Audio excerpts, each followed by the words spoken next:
Georgia grand jury indicting former President Donald Trump and 18 others, including Mark Meadows and Rudy Giuliani. They're being accused of trying to overturn the state's 2020 election results. It is the former president's fourth indictment as he seeks another term in the White House.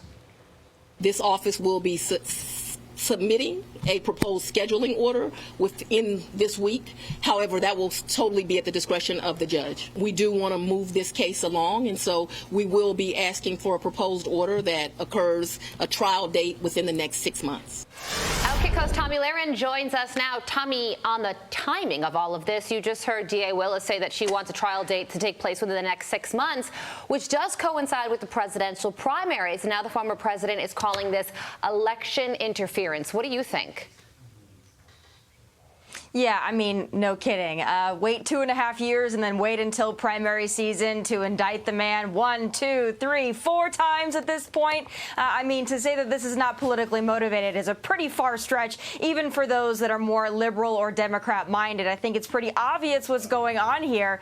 And, you know, the American people need to understand that this is bigger than just Donald Trump. I've been saying it because I feel like half of this country doesn't feel like what's happening to the former president applies to them. They feel like they don't like the man. They feel like he is a billionaire, a man that is on the other side of the political aisle than they are, so they don't care what's happening to him. But they need to understand that this is bigger than just Donald Trump. When the government and the judicial system is weaponized against individuals, whether they be a former president or an average everyday American, that is haunting, that is scary, and that has huge implications for this democracy that the Republicans talk, or the Democrats talk about day in and day out, that they want to protect. So whether you like Trump or not, this matters, and this matters for every American. The 2024 GOP candidates weighing in on this. Vivek Ramaswamy says, quote, as someone who's running for president against Trump, I'd volunteer to write the amicus brief to the court myself. Prosecutors should not be deciding U.S. presidential elections. But Asa Hutchinson says,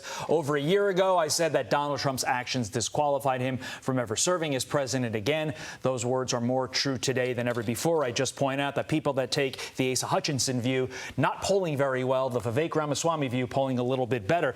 But big picture on the substance, can Republicans ever question an election ever again without being indicted, having their lawyers indicted, having their conversations with their lawyers put out for the whole world to see?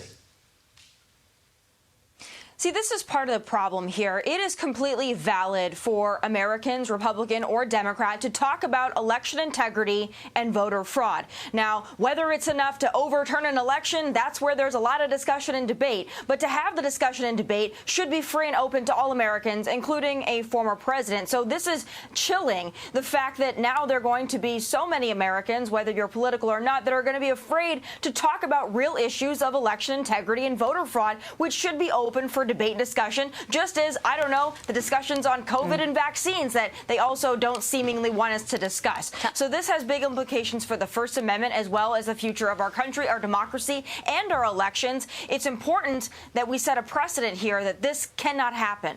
Want to squeeze this in here? Tomi, here's Hillary Clinton's reaction to this Georgia indictment. This is a terrible moment for our country to have a former president accused of these terribly important crimes. The only satisfaction may be that the system is working, that all of the efforts by Donald Trump, his allies, and his enablers to try to silence the truth, to try to undermine democracy, have been brought into the light. Tomi? Really nice to hear a brazen criminal like Hillary Clinton talk about fairness and the judicial system working. It's nice when you have it on your side, isn't it, Hillary Clinton? I think Donald Trump famously said if it was working, you'd be in jail. So I'll leave it at that. Tomi, thank you. Got to look at there. Fox and Friends starts right now. I'm Steve Doocy. I'm Brian Kilmeade. And I'm Ainsley Earhart. And click here to subscribe to the Fox News YouTube page to catch our hottest interviews and most compelling analysis.